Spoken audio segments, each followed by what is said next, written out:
speed. And action.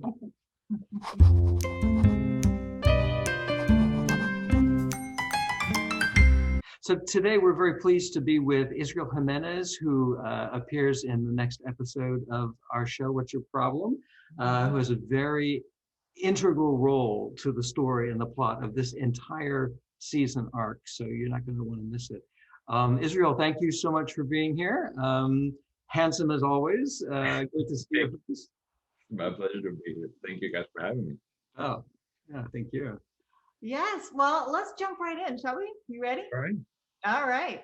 Well, not to give too much away, but your character's family owns a famous vineyard in Spain. So if your real life family could be famous for something like that, what would you like them to be famous for? Well, given that we did live in the islands, the Canary Islands of Spain, I would wish my family to be famous for the restaurant they used to have. They had this really fancy restaurant in the little town we used to live, and I would have wished that for that to turn out better than it did. That was one of the causes for us to move here. So I would have wished for that to be the thing, that my family had made more, I guess, fruitful success with, because it was a really beautiful restaurant and really well handled, and we had a great energy and interactions with all the customers and employees there. I even worked there for like about 2 years. The first experience like in the catering jobs, I guess. Wow. What was the cuisine? What kind of restaurant was it? They had a mix of Cuban cuisine and of course Canarian and Spanish cuisine, and my mom's specialized dessert with gofio, with it's sort of like a it's like corn, dried corn, but ground down to a powder, and they make these mousses with them, mixed with caramel, and then it's a very specific thing to the Canary Islands, and my mom Wow. notch on that. Wow. Oh my God, that sounds heavenly. It sounds awesome. I have never had that. And I am a big dessert fan. You can tell by my ever expanding waistline that I'm really exciting. yeah. If we're shooting from here up for a reason. Because that and COVID, wait. That's fantastic. That sounds delicious. So does your family ever make that dessert now? And when can I come over? Well, you're welcome anytime. And it's fine. We'll give you the dessert, step back, and be like, let us know what you think. They don't make it anymore, of course, because that ingredient is only over there. The corn that's here, it's a different kind of corn. So then if we ground it down, it wouldn't taste the same. There are some stores that sell European, Spanish recipes and whatnot, but corn is really, really, really hard to come by. Wow. So we will have to fly back, get it, come back, and be like, we have enough for like, this much, and then I'll bring some to Atlanta. Oh my God. We'll do that on season 10 when we're all famous and have lots of money. That's right. Right. We're on the night show with Colbert. Like, I brought my special mousse that 1 year old to try, and exactly. Be a big hit, I'm sure. That's awesome. Well, yeah, you have such a great presence and a great speaking voice. Just in general, and in this episode in particular, your character in this episode has a very pronounced accent. Is accents and doing accents something that you like enjoy doing? Yes, and it takes a while. I wasn't always speaking like I'm speaking now. Took a lot of classes with a speech specialist to get the standard American accent. Although I still make mistakes here and there, you can probably hear them. But for the Spanish, at least for the region that we spoke about with Michelle, the director, we decided I think it was more Barcelonian region, so the R's are more pronounced, more like heavy. So that's what I decided to go with, but I didn't want to make it so heavy that it will be a bit distracting from what's going on to the point that it's almost comical. Yeah. So I do enjoy it. I'm right now trying to learn, get more of of that standard American, shifting all the focus in the back of the tongue and the soft palate to make sure that I'm opening my jaw more when I'm speaking and enunciating better. So a lot of the words, like when I will say something, I wouldn't say how I'm saying it now. I will say something and have that e instead of a something, and it's more I don't know, grounded in the back of the mouth. No, no. But I found a bunch of really good resources to tackle other accents. And as soon as I'm done with American, I'm jumping straight into British, Irish, and all the most common accents that are required for actors. Well, not required, but you know, Yeah, that yeah. are a deal for an actor. And I love it. I love it. It's all about where you feel it in the mouth, and then everything else comes right after. That's so cool. Oh, I love it. That's so cool. Yeah, I'd love to hear you do an Irish accent. I'd love to. Got this Colin Farrell thing going on. Right, right. Give us a call in your Irish accent once you tackle that one. Yeah, All right. I mean, hey, the best I can do is a Scottish accent, but taking it from the Lord of the Rings by hearing them speaking, talking about the two lunches and the teas and the all the different meals that the hobbits would do. That's the only one that I can pick up the Scottish. But I want to get into that one too later. Once I get the British and all the variations like Cockney and all the different British accents that there are. Oh my then goodness. I'll tackle Scottish. Oh my goodness. Those Brits have got so many different dialects. It's crazy. I have too many. that's awesome. Well, let's see. You and I, our character, we meet because of a dating app. Mhm. So, because you're so busy and you're a business person, and that's all I'm going to say. Don't want to give anything else away. But how has dating been for you during COVID? Well, it's definitely been an experience because everyone has their own perception of COVID, and everyone has different family members that might have uh, different conditions.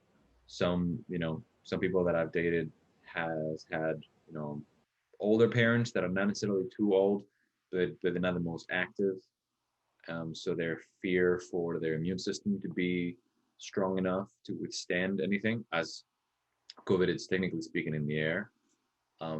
So then dating wise, it's always stayed on the phone or video calls. And if we go somewhere in person, it's usually outdoors in the daylight. I haven't gone to a date where is indoors in a restaurant. It's mostly been somewhere to walk or hike or coffee, but in an outdoors coffee place, I guess. Other experience, a little less unfortunate. I was lucky enough to meet really amazing people, but because of COVID, right, they used to work elsewhere. Like most recently, I was dating someone who used to work, was American, but used to work in London and had an internship in London. And when the COVID struck, she went from London here. And as things eased up, now she got her opportunity to go back. So then, of course, that couldn't continue. Yeah. Because this is also South Florida, I've met some people that are a bit more free with the COVID experience, where they don't quite take it as seriously for the masks or washing their hands and what have you. But I feel like the moment I show initiative to have the mask on, they immediately feel like I must follow up, do something similar to it. Yeah. So at least there's the courtesy level to it. If you have someone that is not to worry, perhaps to go back home and put someone in danger because perhaps they live alone or they live with a roommate. The moment that they meet someone else who takes it a bit more seriously, as my dad used to be a heavy smoker, so he's got that breathing difficulties. So then they take it seriously on behalf of the other person. So at least that, it's a blessing to be able to be found here. That people are thoughtful enough that, if you can express to them, hey, I do this because of my dad, more than anything else. They're like, oh, I understand. And then, it's still doable, I believe. I've had successful dates that we grew apart, went to different directions in life. Others just have to go back to school and work, and they can keep up the lifestyle, as the lifestyle of an actor is also really erratic, and it's really difficult to get a handle of things. What? Actors erratic? I don't No, we're the understand. most stable profession. We're right up there with bankers. Right. Right. Yeah. Stability. We know exactly, when the money's coming, where is it going. Uh, but no, definitely, it's doable. But it does have some logistics challenges that have to be in a not so romantic way addressed before embarking on anything. Yeah, I mean, it's just like one more data point now, politics is one thing, religion is often something, and now it's like, what are your COVID protocols? Because everybody draws the line in a slightly different place. Funny enough, I think I've had a better experience dating overall when I was living in Atlanta for the 2 years that I was there than while I was here in South Florida, because here everything's so far from everybody. There's a lot of driving. The cost of living is so high. Everything is so expensive that people live that high life quality thing. They like to have expensive dinners, expensive this, expensive that. And I found that here there's a different level of maturity and materialism on age-wise though. So people of my same age group in Atlanta will be more grounded, more focused on whatever it is they want to do, or they will have a clear idea of what is it that they want when they're stepping into a relationship with someone. Even if they don't have it clear, they know they don't have it clear, and they are courageous enough to say, "I don't have it clear." Here, it's there's more so like this stigma that I've noticed that people are afraid to open up and say, "I'm not sure about what I want," because they feel they're going to be judged. Versus in Atlanta, people feel confident enough to say, "Hey, I'm not sure what I want, and I hope you're okay with that." And they're like, "Right." Right. I know on a date what I want most is alcohol. So And sometimes after my date meets me, that's what they want most too. So, and well, speak, maybe we should date because that's what I'd love to have right now. speaking of alcohol, see how I did that? See what I did right there? Yeah, I saw that. Yeah. So one of the things in your episode is, a fascination with wine. Are you a wine drinker? Do you have a favorite wine, or if not, what do you have a favorite beverage that you like to enjoy? I am a white drinker, but mostly because of my parents, because they worked in catering for so long while we were in Spain that they know a lot about wine. And every now and then they just bring up a bottle and be like, "This is a Cabernet of the year, whatever." I'm like, "I don't know, it tastes good." And I'm like, "All right." And they let me have it. Special occasions, there's always wine on the table. So they're the ones that educate me more on that. But if you're asking what my favorite drink is, thus far, I am the kind of guy that drinks the fruity drinks because I have a high tolerance for alcohol. So I like flavor in my drinks. So my dad makes this uh, mojito with agave, lemon juice, and rum, and he doesn't mix with it, and also he takes mint leaves and mixes them up. Mhm, It mhm. just gets this perfect frozen drink that I'm just like, "Mm." My dad's not like I make it. Try to recreate it, not the same thing. Definitely not the same thing. Wow, that sounds awesome. That does. A mojito with agave syrup. Nice, Oh, I nice. like it. Love it, love it. Mm. Mhm. I don't have any more questions. Do you have any more questions? No, I mean, we're excited, and we're excited for the world to see your performance and this episode, and it's great to see you again and reconnect. And thank you so much for hanging out with us for a little bit. Yeah, definitely. I'm excited to see how everything's gonna turn out, which I know it's gonna be perfectly fine. But the people, Really ringing endorsement. Yeah. well, Don't worry, everybody. It'll be we're fun. talking about the internet here. Episodes, so We're talking about the internet. This can go either way, but at the same time, I think it's pretty hilarious what we're doing. While they were filming the scene prior to ours, Julie, I managed to talk to some of the other actors that were there, and they were hilarious to talk to, and they all have their own um, intricate lives that I think will bring something to the characters and to what you guys wrote.